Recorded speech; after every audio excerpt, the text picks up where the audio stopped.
Today on RUTV, we start off with a quick recap on what's happening around the world with current events. Next, we head into a spotlight on a local business. Then we check out a recap on Mr. SooHoo's business marketplace. And finally, we get an update from Noah and August to see how our sports are doing here on campus. So don't look away because it all starts right now on RUTV.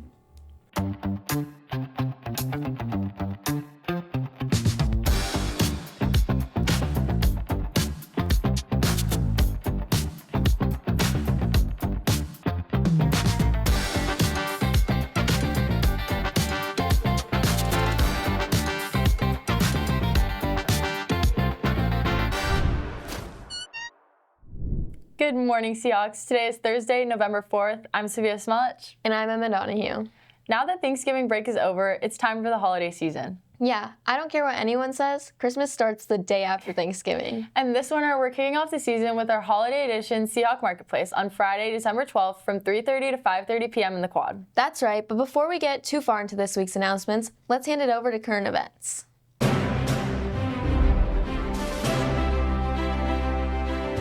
Thank you.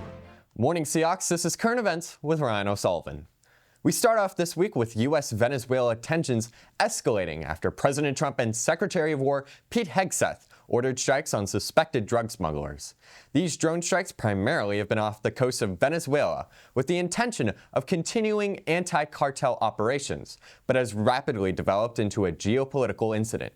21 strikes have been carried out so far, killing 83 people, with no due process to legally ascertain whether or not those accused of running a drug smuggling operation were guilty.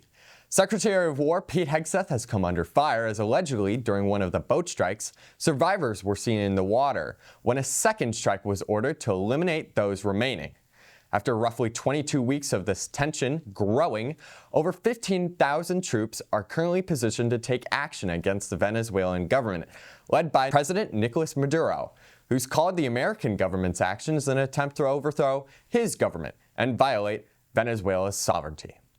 In the nation's capital last week, a shooting occurred near the Department of Treasury involving two National Guardsmen and an Afghan national who shot and killed Specialist Sarah Beckstrom and critically injured Staff Sergeant Andrew Wolf.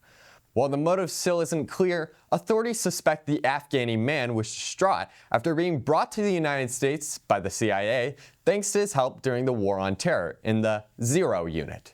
The Zero Unit was responsible for counterterrorism operations in Afghanistan, and the suspect worked alongside U.S. assets. After struggling to hold a job, death of his former commander, and growing financial distress, the mental state of the suspect was reportedly severely depressed, and he drove across the country to target guardsmen patrolling Washington, D.C. Further details as of recording on Wednesday, December 5th, are currently being investigated by authorities. Across the globe, Hong Kong was struck by an unfortunate tragedy as during a renovation of a high-rise complex, subpar netting and insulation foam caught on fire and spread rapidly throughout the complex. The fire engulfed 7 out of 8 apartment buildings and tragically resulted in the death of over 151 souls as of Wednesday, December 3rd, with investigators and rescue crews alike sweeping the rubble and wreckage for the missing. So far, legal action has been swift, as 14 have been arrested for negligence and manslaughter, as this fire has been the deadliest fire known to Hong Kong in decades. This has been Current Events. Back to you. Thanks for keeping us up to date, Ryan. I love hearing about what's happening beyond our campus. But now, let's switch to some local news regarding two of our own outstanding students, Arjun Modi and Cameron Akavan. They interviewed and were selected to be Redondo's representative and alternate for the Hobie Leadership Conference. Way to go, Seahawks. But now, on the topic of local news, let's go take a look at one of our amazing businesses right here in Redondo Beach. I like to say I like to make people feel good from the inside out, so I have a lot of special time with them, and it's not always just about the hair.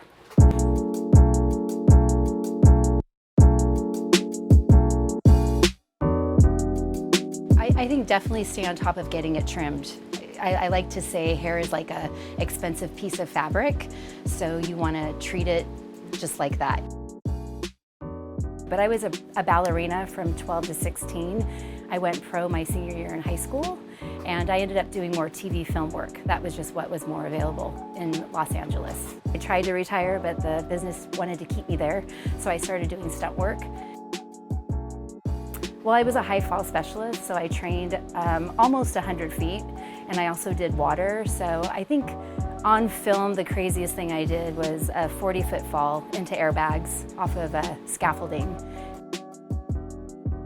Luckily, broken blood vessels, bumps and bruises, but my last stunt, I did actually break my tailbone, and that's kind of what sort of killed my career for that time. But luckily I have hair, so I started doing hair while I was still doing stunts, and then eventually just focused completely on hair, and that's where I am now. So. I'm so excited to support local businesses like theirs around our community. Same here. There's so much, even right here on our school's campus, that Seahawks can get involved in. That's right. The week before break, Mr. SooHoo's business class hosted their annual farmers market right in their classroom. Let's head over to reporter Harley Nielsen and Sophia Solon to get a better look. Well, in this class, it's a business, entrepreneurship, personal finance class. And in business, one of the things we learn is that your soft skills or your people skills will take you just as far in life than anything that we can learn in this class. So what better way to do that than to practice them live? So this is for our business class, and we are doing a farmer's market where we can practice our customer service skills. So we were selling Fanny's breakfast burritos, and so I got there at 7 in the morning right when they open, and I ordered 15 breakfast burritos, and we cut them in half, so we sold halves. Best things that we did with it this year is we allowed parents to come and be a part of the experience. We invited all of administration, so we saw our principal, Mr. Brown here, along with everyone, our staff members and teachers that were able to come. Board members and our superintendent, they all came through here and got to experience what hands-on learning looks like. Currently today we're selling acai bowls. We got sponsored by Blends Up, which is a local acai place. They gave us a 3-gallon tub of acai along with different fruits and toppings. Each student competed against one another to be the top vendor of their class and to sell the most of their product. Creating this farmers market, students get to sell their product, explain why they should buy from them and why they might be able to be better than their competition that's right next to them. What better way for the students to learn than with real business people, with their parents, with our admin, staff, and teachers, being able to sell and have a great time eating right before Thanksgiving break. For RUTV, I'm Sophia Solon reporting. Back to you at the studio. Thanks, guys. It looks like such a fun opportunity our business students got to enjoy. Speaking of opportunities, on December 11th at lunch, the Wellness Center will be hosting special guest, licensed marriage and family therapist Camille Mack. Make sure to stop by if you're interested. The Wellness Center will also be hosting some other awesome opportunities throughout December. There will be weekly group meetings on topics including healthy lifestyles on Tuesdays, stress management on Wednesdays, Real Talk on Thursdays, and Healing Hearts group every Friday during snack and RUHS time. Wow, I'm so glad we have such an amazing resource on our campus. Now, let's switch over to August and Noah to hear about what's going on in the world of sports.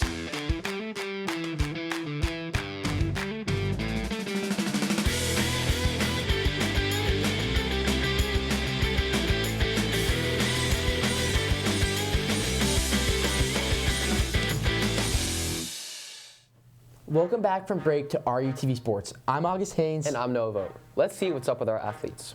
Starting off strong, our boys football team had an incredible run all the way to the CIF championship. On the 21st, our boys faced off against Loyola and pulled off a crazy dub, beating the Cubs 21-7. Let's head on over to Coven, who interviewed some of our boys after the game. I'm Coven Mister from RUTV. I'm here with Lincoln Esparza. How was that game? Wow, what an exciting game, you know. We just kept rallying and defense made core stops and offense moved the ball when they had to. It was a phenomenal game throughout. It was definitely a fight. You know, Loyola is a really tough team, and it was a fight, and I wouldn't want to do it with anyone else. So it's a great game.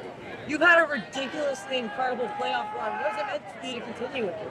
You know, when I was injured in the first half, you know, I was always preaching, you know, but to really show it for my guys and do it beside them really means a lot.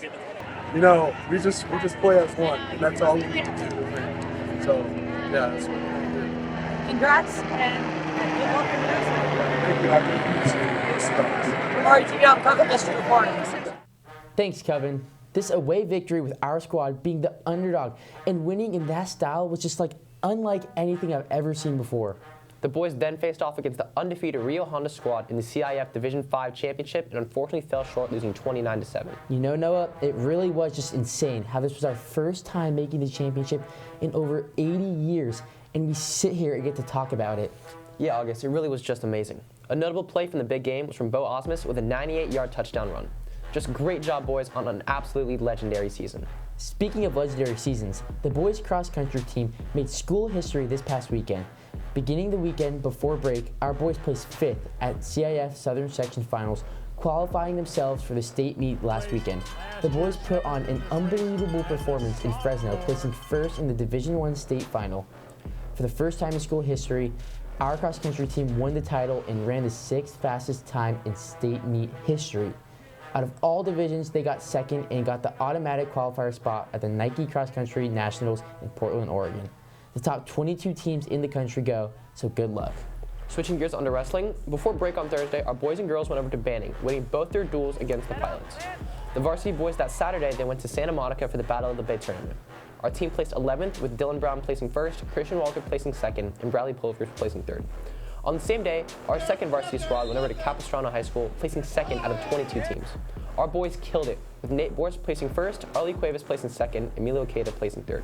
Then, over break on Wednesday, our boys and girls competed at the Norwalk High School duels, with our boys team placing 2nd and our girls team placing 3rd. Amazing job, guys. Finally, this past Tuesday, our girls team went over to Laguna Hills, beating them 48-24. Amazing job, girls. The boys have their next event tomorrow with a day 2 of the Cossack Classic, while our girls are at the Walnut Invitational. So show up and support our athletes. This Wednesday, our boys basketball team played Laguna Hills and came out dominantly, winning 89-37. Over break, they also took home another big win, beating Democracy Prep Agassi campus 87-61. The boys are now 4-0 and plan on continuing the streak on Saturday in their game versus Crespi. So make sure to pull up and support our guys. Yeah, definitely, Noah. Our surf team has a competition tomorrow at the Hermosa Pier at 6:30 at Palos Verdes. So if you're up early, you should definitely wake up and go watch the boys shred. Well, that's all for RUTV Sports for this week. Have a great weekend and go Seahawks! Wow, our RHS athletics are outstanding, just like our clubs. I totally agree. Speaking of clubs, Auto Club is welcoming guest speaker Mike Rennery this Friday at lunch in room 804. If you're interested in pursuing a future in the automotive industry, then you should definitely stop by. There's so much happening at lunch, like how the School to Career office will be hosting their workshop Wednesday the 17th. Make sure to stop by if you're looking for job opportunities, getting help with resumes and applications, or to practice your interviewing skills. Now, before we wrap up the show for this week, we have one last announcement. REHS Theater Arts proudly presents this year's winter play, The Woman of Lockerbie. Make sure to come support Seahawks this week in the REHS Auditorium. Shows are today, December 4th through the 6th at 7 p.m. and December 7th at 2 p.m. Tickets can be purchased online at rehsdrama.com for $8 to $15. We hope to see you there. Well, Seahawks, that's all for this week. I'm Emma Donahue. And I'm Sophia Smelich. Have a great rest of your week, and remember to keep on soaring, Seahawks! Can we do it?